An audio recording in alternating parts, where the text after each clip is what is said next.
from his crib to my crib, from my crib to his crib to y'all's crib. Before we dive into this really quickly, man, because this documentary that we're talking about today, Mr. McMahon, 6-part documentary on Netflix, awesome documentary. There's a lot of meat on this bone, so I don't want us to run over and have to break this up. So we should probably dive right into this. But before we do, big rest in peace shout outs to James Earl Jones, John Amos. I didn't know Hank Aaron died. Hank Aaron, I might be late to that. Richard Roundtree, Pete Rose, and Colin Powell. Did you know Colin Powell died? Yeah. No, I didn't know that. No. And Hank Aaron? I knew Hank Aaron died. Right, Richard Roundtree, Shaft. Yeah, I knew he died. Okay, and Pete Rose. It's been a lot of death. Yeah. Usually it comes in threes. Now it's just in 3 dozens. Well, yeah, there you go.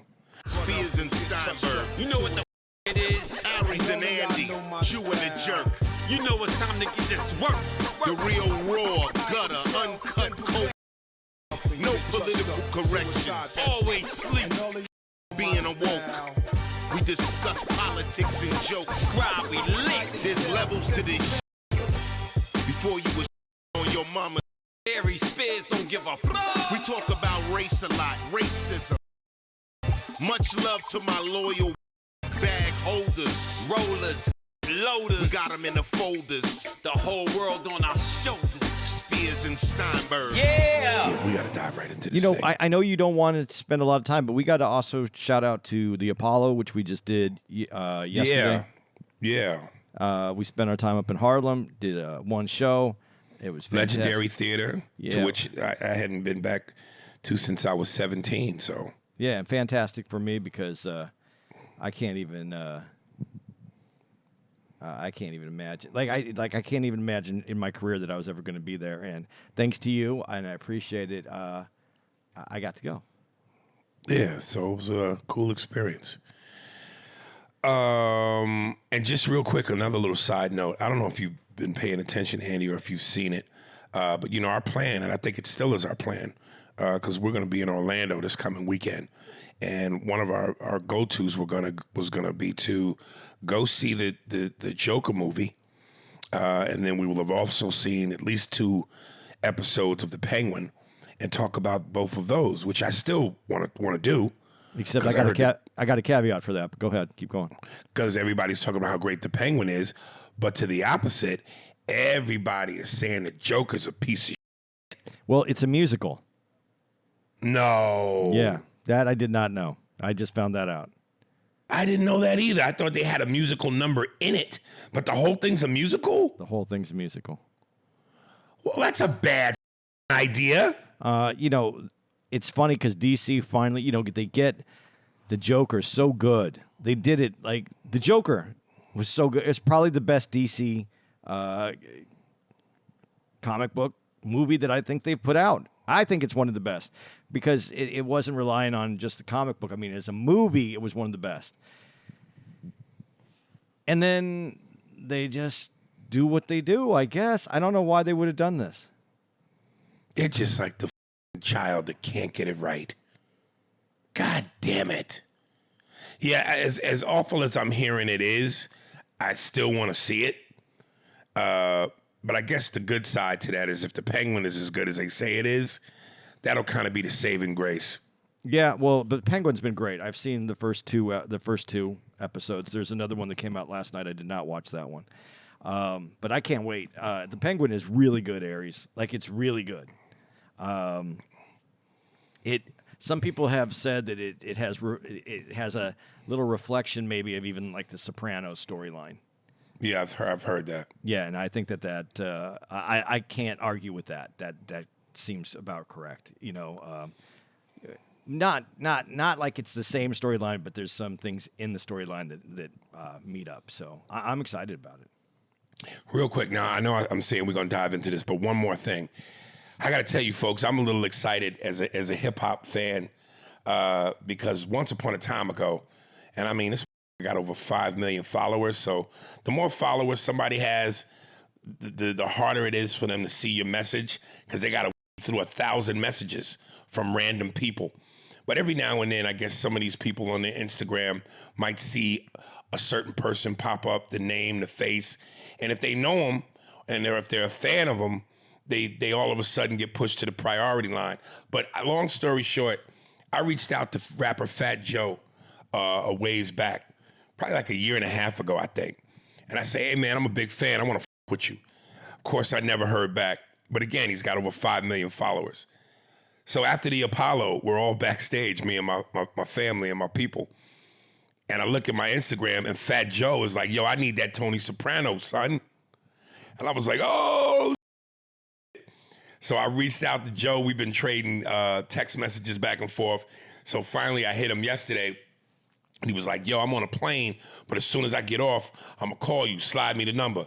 So I called him yesterday, and he was like, yo, beloved. I said, yo, what's up, my nigga? It's an honor, B. And he was like, yo, I got this album about to come out, and I got Chris Rock on it doing a skit, and I want you to do a skit as Tony Soprano. And I want you to blah, blah, blah, blah, blah, and put your magic on it and blah, blah, blah. So I was like, yo, I'm with it, man. So he booked some studio time for me this Wednesday for me to go ahead and I banged out something I wrote real quick, and hopefully he likes it. But again, man, this is one of those things where even though there are times when I, and rightfully so, have complained about the business and have reason to, every now and then these little nuggets pop up where you go, people that you grew up on, people that you idolize, people that you got respect and love for, yo, they know you and they give it back, and you know, they compliment you and validate you, and it's one of those where it's like, okay, yeah, I am, like Jesse Jackson would say, I am somebody. No, that's so awesome. that felt good, man. That's incredible. That's incredible. Yeah. It would have been cool if you showed up to the Apollo. That would have been even cooler. But no, I'm glad it worked out for you, man. That's fantastic. And so this week you're doing you got studio time in LA? Wednesday at 2:00. Because, you know, I know he's based out of New York. And I also saw when I was channel surfing yesterday, I didn't know this, he has a show on Showtime, like a talk show called Joe Talks. And, you know, he said, and I talked to him about, it's a road show where, you know, people will either come to New York and he'll interview them, or he'll go out to where they're at. And he said it's like, I'm the Puerto Rican black Anthony Bourdain. So he interviews celebrities and shit like that. So I was like, yo, Joe, man, you know, I would love to get down. He was like, most definitely, my kid, most definitely. He goes, we'll arrange something. Next time I come to LA or find out where you at, I'll come out to LA. You know, maybe we go to a comedy show together, you know, and then watch a couple comics. And then that segues us into talking about comedy. But my I got you. Oh, that's awesome. Like, God damn, yeah, man. That's great. Yeah.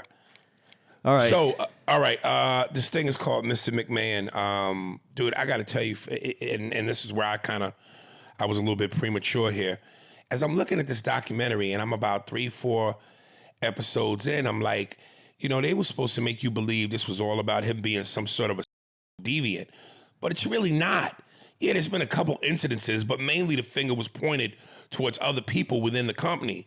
But then by the time you really watch that last episode, and again, we don't know because there's an ongoing investigation. He has yet to be convicted of anything, but it ain't looking good. Yeah, but the doc didn't start off to be that anyway. It just happened that it coincided with these allegations coming out. But the doc itself looked like it was just going to be a big interview with Vince McMahon, and they were going to put this together, and it was going to be just this, like, I don't want to say, they were going to put him up on the pedestal because he was the guy who brought wrestling kind of all together to make it this mega industry where everybody was, not everybody, but when you were a famous wrestler, that you were actually going to make money and be able to retire and actually take care of your medical bills because your body got so beat up. But he made it. He did build this. He did build this extraordinary company. So I get what it was going to be about, and it stayed true to that for at least the first 4 episodes was that, I think. 4.5, 5 episodes really was that. Yeah, that was again, that's always the interesting thing for me. I love seeing the backstory on the buildup. Yeah, and to know, I knew his dad was involved, and it starts at the very beginning. The first episode, you see that he isn't a player in it; he's just his dad's son. And the way it starts off is his dad wasn't there for him. Hey, I know the feeling. Dad's not there for you. You grow up, you don't meet your dad till later in life. It's very. I didn't really meet my dad until I was 11, so I knew I knew the idea of what it was, and I had a stepdad, but. Obviously, his stepdad sounded like he was not a stepdad, like he was a step abuser. His when he was a young man. So started off tragic, Started off with a lot of a painful upbringing, I guess, that he doesn't talk about. And I think that is the style of men back in that day, kind of the same time period I came up. You don't really deal with that. You just push that shit down. We got to move on. We got shit to do. We don't have time to fix ourselves. We got to push that down. And go ahead. No, go ahead. Finish your point.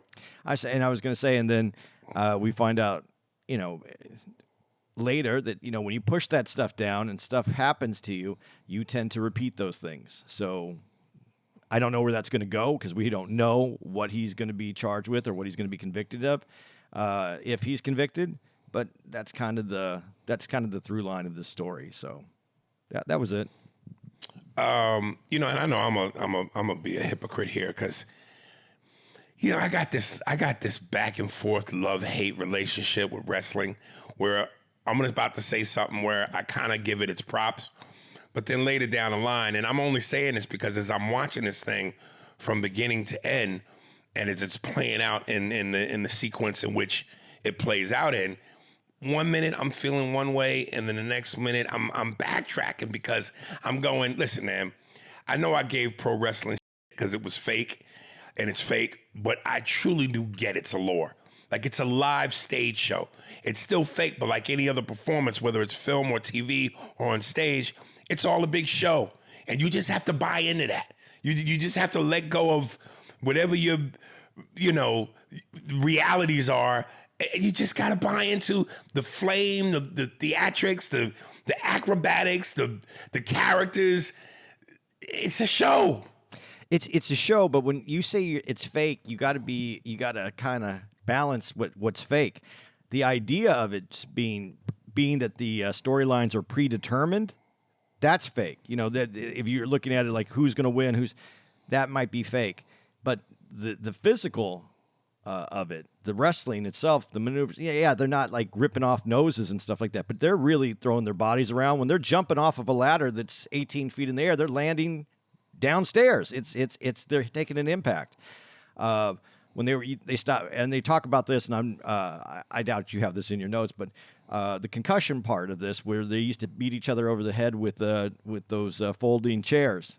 Yeah, that's really a folding chair that you're going to get hit over the head with. Well, they said they had to eventually they stopped doing that. That because of the concussion. So these things are real. So when you say fake, I just want to make sure that I qualify it as the physical aspect of this. Some of it is drama, but a lot of it, they still have to, they get hurt, they get injured because the wrestling part, the throwing each other down. Now they do things so that people don't get hurt, but you still get hurt. You still have to know how to wrestle. You still have to know how to do those things.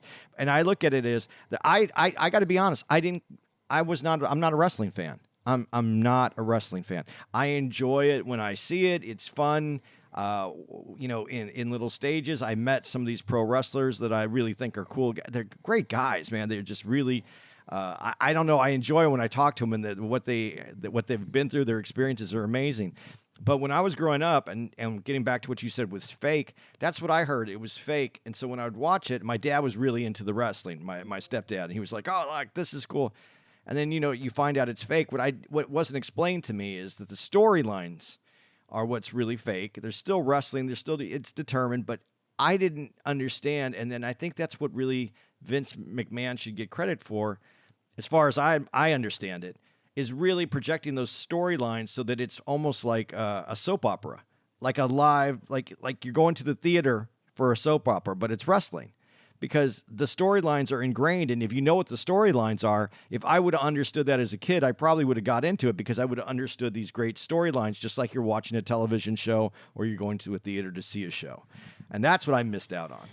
Well, that actually leads me into what one of my next notes were, where I go. I think where I lose respect for wrestling is, you just said it. We said it. It's a show. So you have to buy into the soap opera. You got to buy into the show. But I'm going, how can you be world champion of something that's not based on real physical talent? Like actual pro sports, whether it's baseball, boxing, football, basketball. These are real athletes that are doing something where the end game is a trophy. And in order for you to be a champion, you really have to beat somebody. These wins are planned. So that's where you lose me.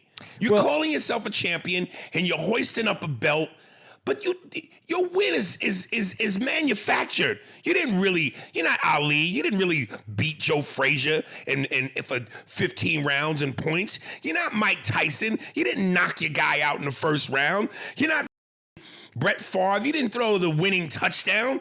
It's planned. It's planned. You're right, and so I get but it is a story though. It's theater. It's not like the wrestler was, but they also have skills because that's why he had to go to him and go, "You have to lose this fight," because skill wise, who knows what would happen? Exactly. So skill wise, really wrestle. And let's see what happens. But that's not really what it is. Wrestling, did you wrestle in high school? Did you do it? Yeah. That's real wrestling. Who's going to know? And when I got my ass mopped, I quit after I cried off the mat. No one's really going to, I don't think people are, a huge crowd isn't going to pay just to see two guys in leotards wrestling. They may pay to see two women wrestling. They would, but that requires mud and oils and stuff like that. So but the storyline, the whole the theater of it, that is really what people pay for, and that's what it is. You don't really get the whole storyline when you watch boxing, but boxing's an art. Boxing is really this. People don't really. It's the sweet science. Yeah, people don't really understand how much goes into boxing. It's not just brawling. Brawling, there's boxers that brawl, but those aren't winners. I mean, the guys that are the champions are boxers.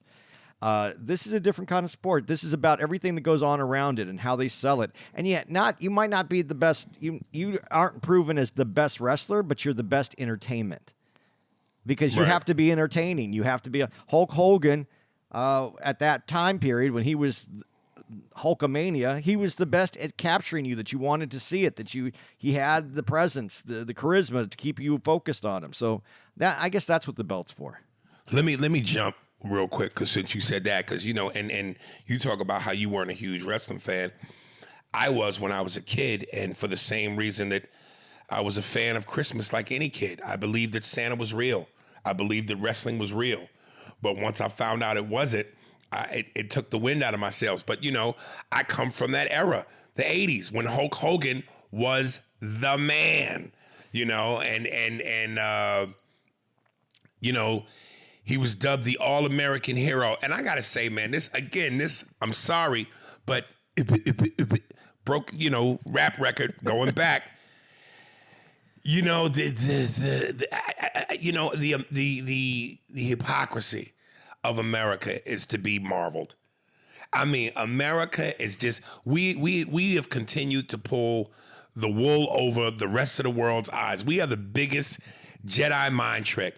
The saying was, in regards to Hulk Hogan, especially when they show him coming from the locker room to the ring, and he's swinging the big American flag, the all-American hero, standing for truth, justice, and the American way. Well, if we know anything about the history of America, truth and justice was not the two main things that it stood up for. There's been so much lies and injustice, but America paints itself as this superior place where it's just holier than thou and better than everyone else. But when we talk about truth and justice, it's been the most injustice place for people of color and the biggest lies ever told. Well, but that's, I don't want to shit on my country, but knock it off. Well, but okay, let's take that for a second and just, back up on it. Yes, it's hypocritical. It isn't the beacon. Well, let me rephrase that too. Who's doing it better? Where doing what? Truth and justice. Who's doing it better? What are the other countries that are more truthful and more just? I see. I know where you're going. I know where you're going. But I also agree with what you're saying. You're selling one thing, and it's almost like it's not. I don't want to do that either. It's almost like we're not good, but we're better than the rest. That's instead of saying truth and justice? Yeah, I got you. Yeah, we're not great, but we're better than the rest. That would be. It's funny because I was watching Bill Maher last night, and that was a big chunk of both his ending monologue and what he was saying to his two panel guests was, America has played a heavy role in a lot of foul shit, but we're still the greatest country in the world. Because then what he kind of ended it with was, you don't see anybody from our country trying to smuggle their way into Russia and India. There's a reason why people come here. So you're right. We're both right. I hear you. Yeah, it's not about being. It's not about being right. It's about just accepting, not even accepting, but understanding what it is, and then what this country does allow. And I hope it still will continue to allow, is to make change, so that you can go, okay, we're not doing this right. Let's keep working on changing it. And I made sure I said it that way. Let's keep working on changing, because we realize there's some things that we haven't been doing right, and we need to continue to work on changing those. And I think that the way that our country works is that we're allowed to try to do that. I don't know if we'll ever do it right. I don't know if we ever get there, but that's why when it says a more perfect union is grammatically incorrect, but it is actually the only way to look at it. Oh, we're trying to form the perfect union. I just have to do that because the perfect union is so Obama-ish. Dude, I could tell you right now, real quick, we should probably bump the emails, because this is going to be 2 parts. Let's do it. Okay, then we'll do emails next time. Yeah, because I could already tell. That's fine. I'm fine with that.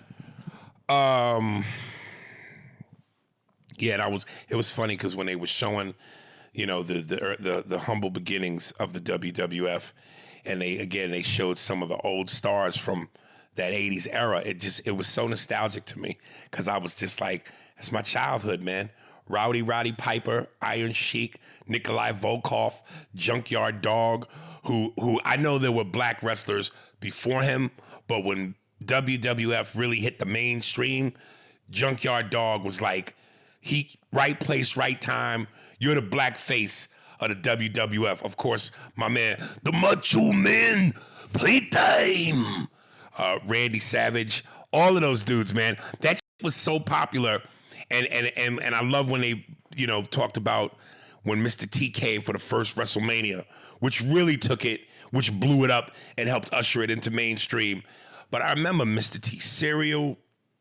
I remember the Saturday morning WWF cartoon. And I said on the podcast before, I had the Hulk Hogan weight set. The 2 barbells, the jump rope, the little thing that you squeeze with your hand to make your hand stronger, or your forearms. So yeah, man, that I was right on the cusp of when that blew up. Yeah, see, how old were you? Precipice. I mixed precipice with cusp, but I meant to say I was on the cusp. Yeah, you did an Andy word. Yeah. How old were you? Do you remember? Ooh, like 15? 80. Well, no, because right when I think it was hitting its height, I think it was 86. So yeah, I was 11. Okay, yeah. See, and so I was 21. See, I kind of missed that. There was wrestling in Arizona, because it was regional at the time as they were talking about it, and I knew some of those wrestlers. But then when it blew up, when McMahon's like the WrestleMania, I was already kind of, I wanted. So did I at 11. Yeah, but I could go get it. I was focused on it. I was out the door. I was 21. I was in the bar. I wasn't going to go watch Macho Man and Hulk Hogan. I was looking at girls, man. I didn't have to. Right. So I kind of missed it. I kind of missed the curve right there where it happened. But right. My brother, though, he was younger. He was a kid. He was the Hulk Hogan. He loved Hulk Hogan. I got him Hulk Hogan stuff. So I know what you're talking about when it comes to that part. That my brother's almost 9 years younger than me, so I was 8 years younger than me. Yeah, and so I wanted him to have all that. Well, before I get away from that narrative of America, we're not the worst, but we're better than most. They brought up again, and they played these political racial storylines where they were talking about how, the first big match was the Iron Sheik, the Iranian wrestler, versus the American hero, Hulk Hogan. And that's why I was like, I wanted to ask you, what'd you think about that narrative that, again, America's hero versus the evil Iranian? Well, and I went, it screams American white hypocrisy, like America's pure and innocent and has done nothing wrong and everyone else has. Now, I know based on what you said, yeah, there's no way we should be painting Iran squeaky clean. But I'm just saying that if you're not American and you're somewhere else in the world, don't you sometimes maybe go, the audacity of these? Okay, but see, again, this is theater. And when I looked back at that, when I was looking at it and they were talking about it, yeah, I don't think you would try to do anything like that today. But when I was looking at it, and if you go back to Marvel Comics, Captain America, he was fighting the Nazis. That was like, and that theme went all the way through. And so I think, these are characters. These are these guys that they're making up to tell a soap opera story. And that's what comic books kind of were. It's very comic book like if you watch it. If you watch it, to me, it's a lot like a comic book. Yeah, but I think not to on your example, but to talk about your example. I don't know when Captain America first premiered, but if it's anything like what the movie is, it was back in the, it was the 20s, 30s or something like that. No, I don't know the exact date of Captain America. Well, whatever it was. But the storyline fought Nazis. Okay, so my point is, Captain America, the all-American hero, literally red, white, and blue. But while you're fighting Nazis, which, okay, applaud that. Nazis are evil. That's a good thing. But at home, they're also fighting their own people, us. Yeah.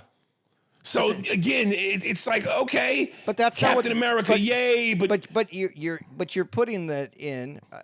You're putting that in. I'm not saying I don't know how I want it. Date of birth, July 1918. But that's not. Oh, even more to my point. No, but okay, no, because that's not when the comic book started. But here's to your point is. It wasn't when it was free. You're adding something to something else. This is a storyline that they're doing as, again, a soap opera, an over-the-top television show.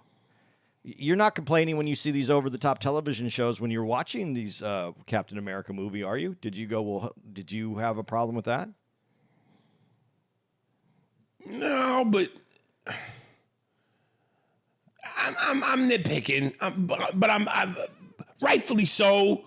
But I'm again, if you accept that it's what it is, the theater, the soap opera, a big, flashy show, then okay, fine.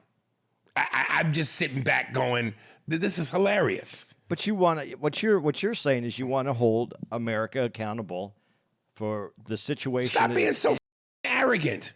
But we're so arrogant. But it's not. But if it's selling a show, is what they want to sell a show. That's what people pay for. I'm not saying that. Like today, I don't think it would work the same way. I mean, I don't know. It kind of does work the same way. I think when Hulk Hogan came out to Trump's rally, I only saw the news report, so I don't know how it really looked. But when he was out there, was it the rally or the debate? I don't even know what it was. Whatever it was the same Hulk Hogan that said he don't like his daughter dating niggas. And he was out there, and it seemed like it moved the audience. The all-American hero, truth and justice, and the American way. But that's my point. Okay, so when he said to his white daughter, his white, blonde, blue-eyed daughter, I don't want you with no. That is truth, justice, and the American way, represented by the guy who's the American hero. So Thank you. The defense rests, Your Honor. So you want him to come out, and you think that the Wrestling Federation should come out and say, this is Hulk Hogan for truth, justice, and the American way, as long as it ain't for black people. As long as my daughter's not brother. Say your prayers, eat your vitamins, and pray to God that your daughter's not black cock, brother. Well, that would be the other way of doing it, but that would change the whole thing of wrestling now, wouldn't it? Yes, it would. What did you think about that's how big wrestling had gotten. Like, why is Andy Warhol being interviewed for wrestling? Because, well, Warhol, I don't know how much he did at that time with the wrestlers, but like even with Muhammad Ali, he's a cultural icon. So he painted him. He had a big Muhammad Ali painting. He has a whole slew of pop culture presence that he paints. That he was very into what it was happening at the moment. So that he was that artist that represented that kind of work. He was very pop culture. So. Do you think that they sought him out, or he sought them out? I'm saying, being a cultural icon that he was, it was almost like, yo, it makes us look good to have Andy Warhol be associated with us, even for a cameo. Well, what's very odd about it, to me, more so than that, is that, Warhol was, he's gay. People. So in that particular, when you're just saying about blacks, and that it wasn't. Calm down, cool down on. I don't think that the gay community felt overly welcome in the wrestling community. I don't think that the people in the stands would have been yay Warhol, but apparently it culturally, I think that's what I think about wrestling. I don't think that it wasn't representational. Like, yes, it's very male. It was a male business, especially at the beginning. The women's was just come on, let's be honest. The women's was like a sideshow attraction to the other thing. It got bigger as it went along, and where we are today. But at that moment, it was sideshow. I can't wait till we get to that part of it. So, like this, I don't know if they sought him out. I know that a lot of people did pay to have their portraits done. But people who were at the top of the game, he would have went after them. He would have wanted them to do. And plus, he was like that, though, too. He was very money-orientated, so he would have went after. If the wrestling people said, come on out, and he would have done a painting of someone, and he knew that he could sell another 20 of those paintings, he would have done that. So it makes sense. Dude, when and I know even to this day, because I saw a clip of Politically Incorrect when Bill Maher had a wrestler on, and they really do take offense to you calling it fake. Like, they take offense. And when they showed that one moment where the wrestler slapped the shit out of that reporter twice, and he sued him, even when Hulk Hogan did what he did to Richard Belzer, and he sued them, I was just like, Jesus Christ, man. Well, John Stossel got slapped twice. That was the reporter, right? Yeah. It said that he couldn't. He might have some hearing damage. Right. I don't know how whatever. But I think you don't know that that's going to happen to you. But he's trying to do this investigative piece, trying to do it. This is a very it's a lot of going on in there. And so they got him. But with Belzer, I felt bad for Belzer because I think they were around, and I think Belzer was kind of joking around a little bit, and they were around. And when he fell back, you saw how much his head was bleeding. I mean, he was bleeding. Yeah, but he wouldn't have fell back like that if Hogan hadn't knocked him out. Yeah, knocked him out. I mean, he constricted his windpipe, and he probably didn't get enough air, and he passed out. I don't know that, Hogan is used to wrestling wrestlers, and what he might have thought was half speed. I'm not saying that he should have done what he did. I'm just saying, I think that when they're doing it, the way that he fell back, the way that it happened, I don't think he knew. I don't think Hogan knew that he was out. I don't think when he let him go that he thought he was going to fall back on his head like that. I think that they wanted to give him a little. I think they wanted to go a little hard on him, but not like that. I really don't think that was the intent, because when he's bleeding like that, I was like that's f***ed up. Yeah. But Hogan looked surprised. He didn't look like, oh yeah, yeah. He looked surprised, but he also looked like, sneaky smirk, like, yeah. Like I really believe, and again, this is before wrestling has become what it is today, which is a worldwide phenomenon. So they still, back then, were even more sensitive to it and overprotective of it. Yeah. So he looked surprised, but he didn't. Nah, I don't know. I still think I don't think that was. I really don't think that was as intentional. Right. But I don't know. Maybe it was. But I really didn't feel that way about it because the way that he fell back, I think you would have done something a little differently if you knew that you knocked him out. I think you would have knocked him out. You would have grabbed him, just set him on the chair and made fun of him because you can't make fun of him when he's laying on the ground bleeding. You could have made fun of him if you've knocked him out, put him on the chair, and then laughed at him about it and said, "Hey, you still think it's fake?"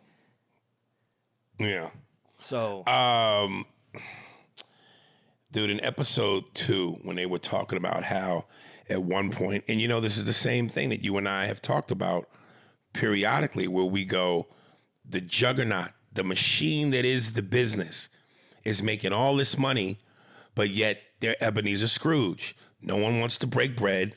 No one wants to take care of the talent. Everybody, the higher ups, petty pinch. And again, I understand that. I don't want to, because then that makes me look like I'm backtracking.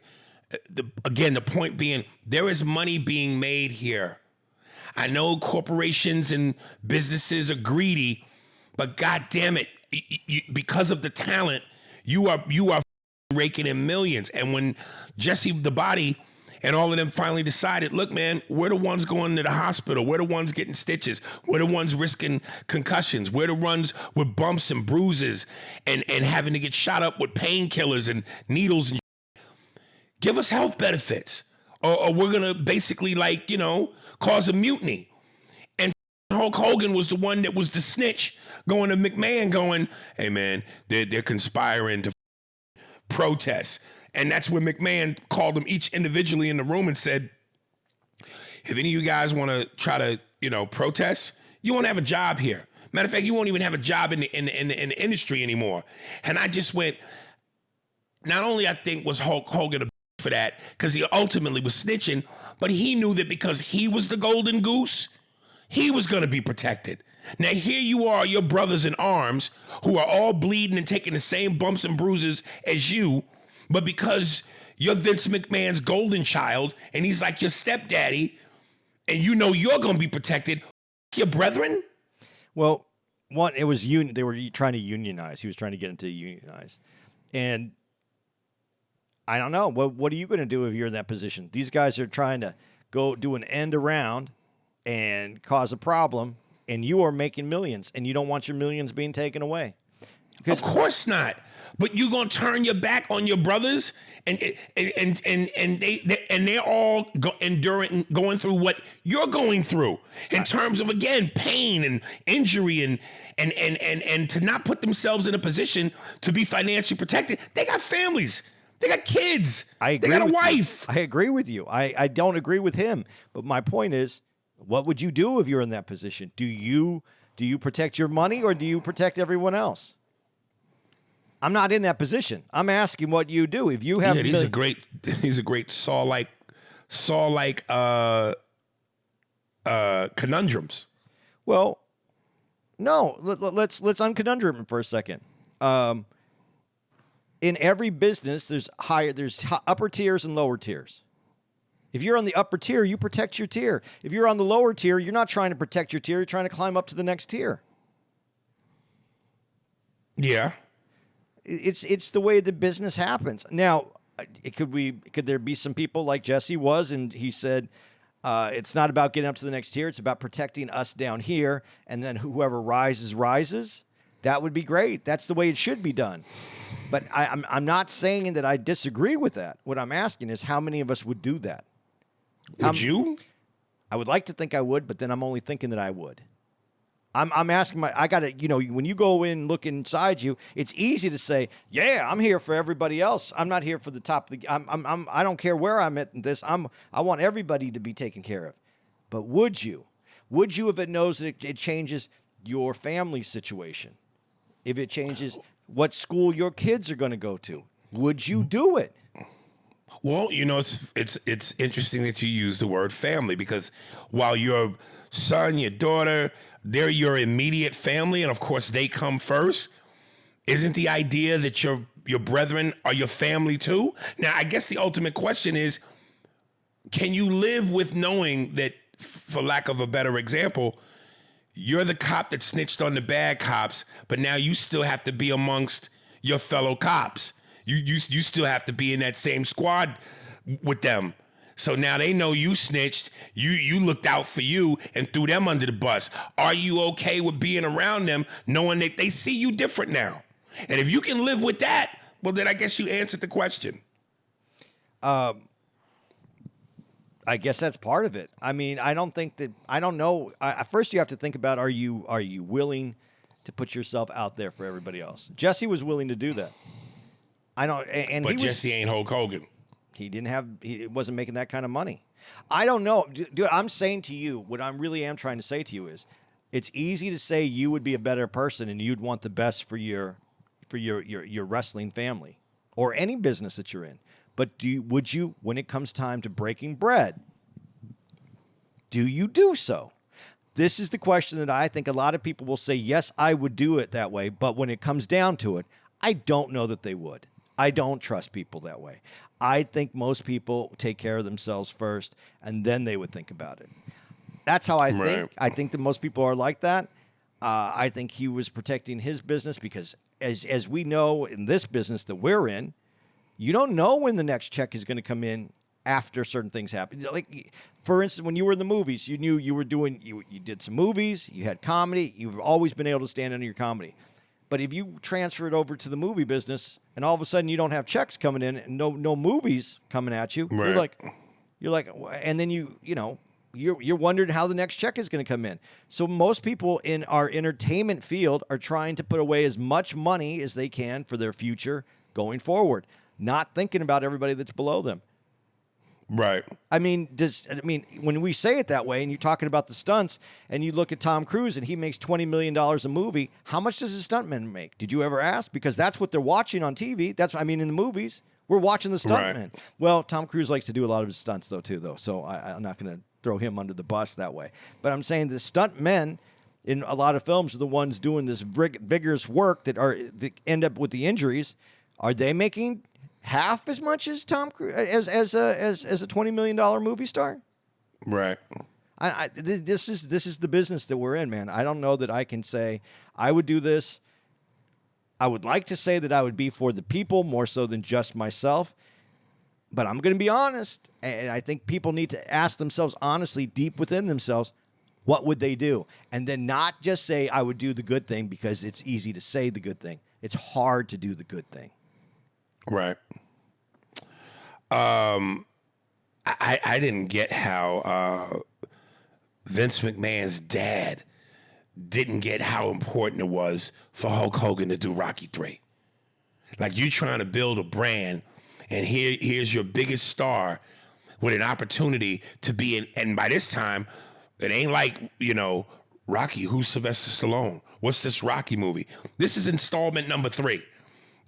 The train is in full motion. The bullet train is in full motion at 1,000 miles an hour.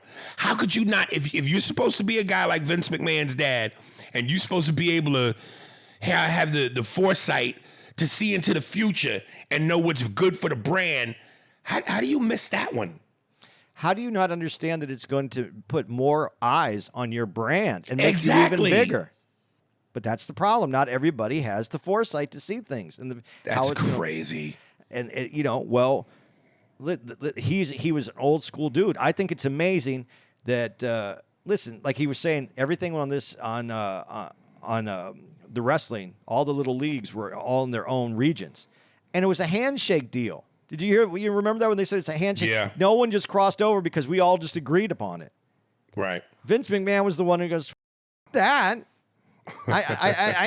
We can make this big." He saw, this is the visionary people. And, when you talk about wrestling, it's hard to say that Vince McMahon is a visionary, but he was a visionary because he saw what it could be in a different realm, not in the one that they were working in. And I think people get so stuck in it, in not understanding that these people, whether it's wrestling or whether it's your phone in your pocket, there's geniuses that see these things happening. And we follow along, but it takes someone to see it from outside the perspective, and it's not always comfortable. Like his dad was like, "This isn't the right thing to do," and he's like, "No, Right. it's the right thing to do." Well, I mean, that's truly where you gotta tip your hat to Vince McMahon, because this, like, if he did, and listen, like we talk about it all the time. I failed over and over and over again in my life, and that is how I succeed. Failure is a major part of success. And I'm not an entrepreneur yet. That's one of my goals. But to be an entrepreneur, you have to take risks and you have to fail. And he failed at a lot of shit. But God damn it, if he didn't do anything else perfect, he knew this wrestling shit. Yeah. And that's why when people go, at the end, when they go, what's his legacy? Well, the accusations, and depending on how they pan out, he'll be remembered for that. Partly, but based on this juggernaut of an empire that is ridiculous today, his handprint is all over that. That's his legacy too. Yeah, it has to be. Again, you have to support. You have to separate. You have to separate people's accomplishments from their wrongdoings. You have to. I'm not saying that you can't look at them and overall say, yeah, not a good person. You can say that, but you can go, but he brought us this. Right. I've said this before, and I've heard other people say this, man. If anybody ever develops a shot that cures cancer, and then you find out he's a horrible person afterwards, you're still going to take the shot. So it's funny you use the word shot, because whoever the is that invents the shot is going to be shot. You just have to go with that. Our foundation is as a human. We're not perfect. None of us are perfect. Some of us are going to make bigger mistakes, but usually the people who make the bigger mistakes, the horrible people that we want to call them, it's because they had the opportunity to make those bigger mistakes. This is why, again, I said you have to decide, would you be the good person in these situations? You're a good person in your opportunity base because you're looking at it from your base. When you have ultimate opportunity, will you still be a good person? Right. So I got to ask, which athlete had the worst movies between these two?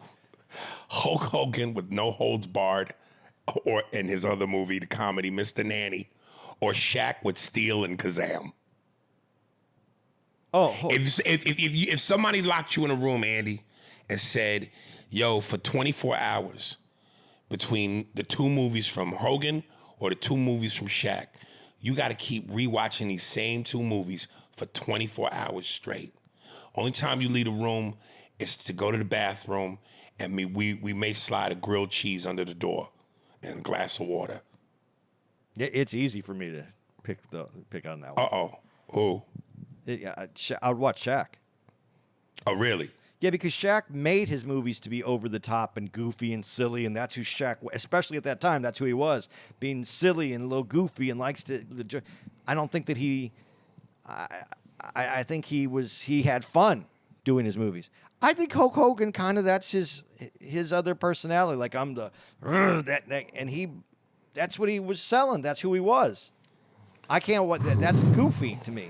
One's silly, one's goofy. I take silly over goofy. Yeah, when they showed the previews of some of Hogan's movies, they were cringe, man. Some of them punchlines, ooh. But wrestling puns. He thought he was an actor. He thought he was doing something. That's why I'm saying I take silly over goofy every day. His shit was goofy. Shaq's shit is silly. Right. You agree with that? I will say I hear what you're saying, but I think that, listen, all dudes, no matter, unless you're a real trained theatrical performer, or even if you're not theatrically trained, but you're a real actor, you're exempt because you bring real raw talent to this. But when you're an athlete or a rapper, and this is not what you do, Yo, you want to be taken very seriously in the sense that you want people to look at your work and go, yo, I believe him. Yo, that was good. So while I think Hogan is trying harder to be for real, which makes it cringe because you know he's really doing it, yeah, Shaq's having fun, but Shaq is trying too. Yeah, but it's just a different kind of try. I'm sorry, it just looks different to me when I'm watching it. I see it completely different. Yeah. You know what it is? I'll tell you what it is. When I'm watching Shaq, I go, this is some silly shit. You know, like sometimes I'll watch it, sometimes sometimes I even go, he didn't have to do this. But when I watch, he didn't have to do any of it. Yeah, no, he didn't. He didn't have to do it. But when I'm watching Hogan, I'm embarrassed as a human being. See, that's what I mean. Like it's cringe, nigga. Yeah, but even though Shaq ain't cringe, it's still. I didn't say it was good. Okay. Dude, I've never seen Kazam or Steel. Dude, if you're making Kazam, you know you're doing some silly stuff. You know you're dressing up. It's to be fun. He's having fun. Shaq didn't do any. I don't think Shaq did anything that he didn't have fun doing. Oh man, well, when you wake up out of the bed in the morning, your life is fun. But Hulk Hogan went there to be to cap because he was to be the Rock. He tried to be the Rock. He was trying to bring what he did on stage onto that film. Right. Okay, fair enough. You know, Andre the Giant. I wrote, if there was social media back then, like for instance, they said one of the big things that was so big about Andre the Giant, Hulk Hogan, was people looked at, again, the poster boy, Hulk Hogan, the all-American hero, versus, and before Hulk Hogan, like Hulk Hogan really took it to mainstream, but prior to him, Andre Giant was the star. Yeah, he was a big star. So they went, okay, we're going to take these two forces, Andre the Giant and Hulk Hogan, and put them in the ring together. And then this is when Andre the Giant had the one piece all black with the strap across his shoulder. And of course, Hogan had the classic mustard Speedos and boots. And he picks him up and he body slams him. But the guy goes, people don't know that Andre the Giant and Hulk Hogan, they wrestled many times before. This wasn't the first time they faced off.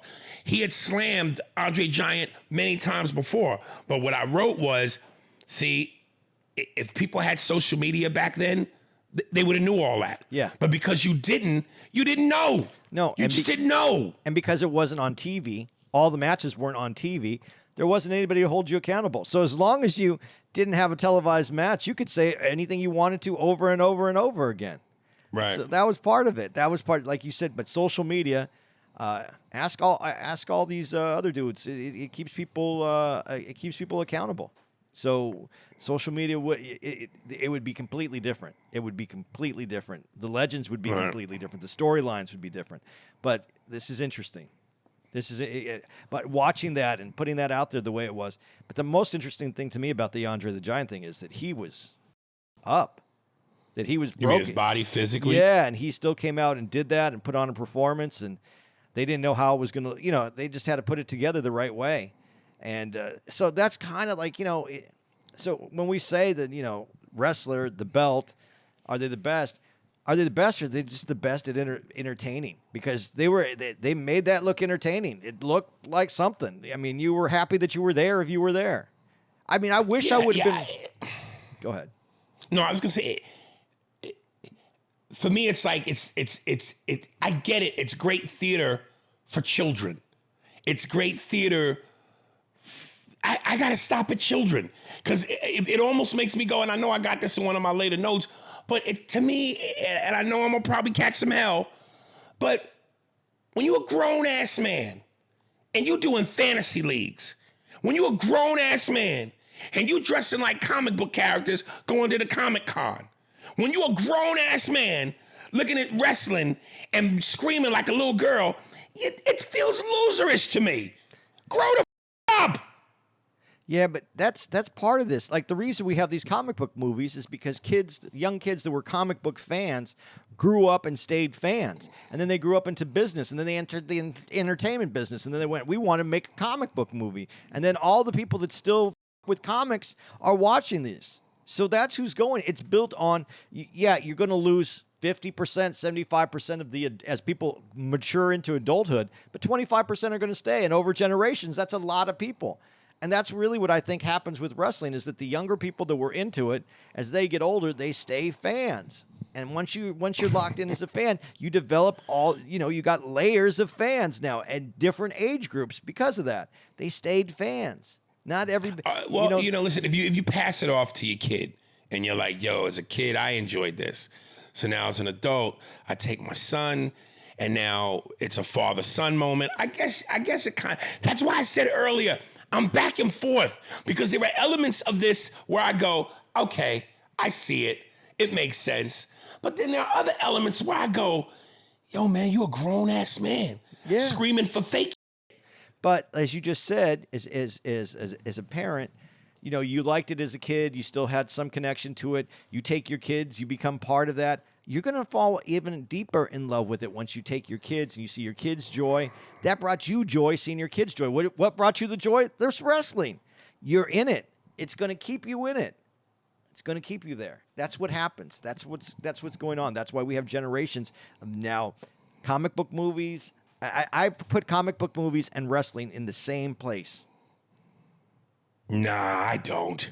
Same people, man. One is butter, popcorn, fantasy, CGI. There's so many elements to a movie that it's easier for me to get lost in that. Once them lights go down and I got my popcorn and my Pepsi, you got me. Some people go to movies. Some people go to theater. That's theater. They love. Yeah, you're right. See, I want to disagree, but you're right. But I just go. It doesn't feel right to you, though. It doesn't feel right. You're not part of that. It doesn't feel right to you. But I pay money to go to a real sporting event, and I have. Like I said, I'm not a football guy for real, other than me playing Madden. But I would love to go to a football game because I've never been.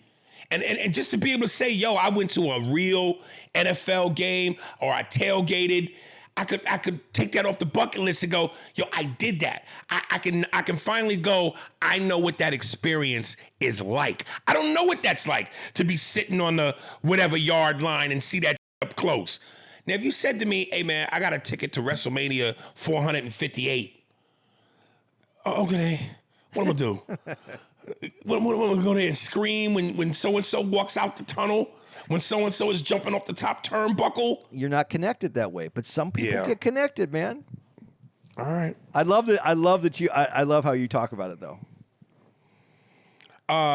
Dude, we should break it up now. Give out some dates. We're at 58. Okay, let's do that, man. I'm going to give out the dates, you guys. You know, Andy's going to give out some dates. Ooh, yeah. It's going to be spectacular. It's going to be playtime. You know, brother, Aries and Andy, the Jew and the Jerk, they're going to be wherever they're going to be, and you need to come see them, brother. Ooh, hey, guys, while you're listening to all these wrestlers behind me, October 11th through the 13th, we're going to be at Orlando, Florida. Orlando! I still don't know if it's a fantasy. I don't know if kids running around dressed as Mickey and Donald, but really, they're two Mexicans. October 17th, Vancouver Playhouse, one night only. October 18th through the 20th, we're going to be at the Spokane Comedy Club in Spokane, Washington. October 25th. Ooh, the pussy in Spokane is real bland. When you eat in Spokane, bring some adobo and some Tabasco. October 25th through the 27th, we'll be at the Tampa Improv. Ybor City, some skanky little whores. You get close, you bring a doctor with you, because he's clinical. October 31st through November 3rd, there's the Chicago Improv. October 8th at the Hawaii Theater, one night only. That's in Honolulu. November 15th. I thought The Rock would come out for Hawaii. The Rock is cooking. Aloha, baby. When I a woman in Hawaii and I put my in her, it's like me putting a thermostat into a turkey. Can you smell what The Rock is cooking? It's a horrible rock. That is really graphic when you think about it that way. Yeah, the is a thermometer, and it's going inside the turkey. Can you smell what I'm cooking? Yeah, I got it, and it made me like I had to stop for a second. November 15th to the 17th, we'll be at West Nyack Levity Live in West Nyack, New York. November 21st to the 24th, we're going to be at the Improv in Ontario, California. November 29th, one night only, Texas Trust CEU Theater in Grand Prairie, Texas. December 13th through the 15th, Raleigh Improv at Cary, North Carolina, but it's kind of Raleigh. December 19th through the 22nd, Helium Comedy Club in Philly. Anyone there? Hey, you know, I had Hulk Hogan in Rocky 3, you know? I wanted to have Macho Man, but it just didn't work out. I don't really have a joke here. December 27th, Pike Peaks Center for the Performing Arts in Colorado Springs. And December 28th, the Paramount in Denver, Colorado. Those are the dates. Hey, if you were my friend and I was Macho Man Randy Savage, and we were at a bar, and two girls was checking us out, and you would have asked me, hey, Randy, you want to get some tonight? Ask me that. Hey, Randy, you want to get in some tonight? Oh, yeah. Oh, yeah. That's a pain on the throat, man. Yeah, that's why a lot of those guys don't. I think Macho Man's voice is like that permanently. I don't think that's how it started off. I think it always has been that way. You think it was always that bad? Yeah, man. Yeah. He came out the womb. Wah. Wah. Googie goo goo. All right. So this is Wednesday's episode. Emails will be pushed to next week. I told you there was so much meat on this bone. We still got to get to episodes 3, 4, 5, and 6. So tomorrow, Thursday, instead of the emails, you got more wrestling coming. Mr. McMahon Part 2. Spears and Steinberg. Thanks for listening to the Spears and Steinberg podcast. For more information on where to find us on the internet, visit spearsburgpod.com.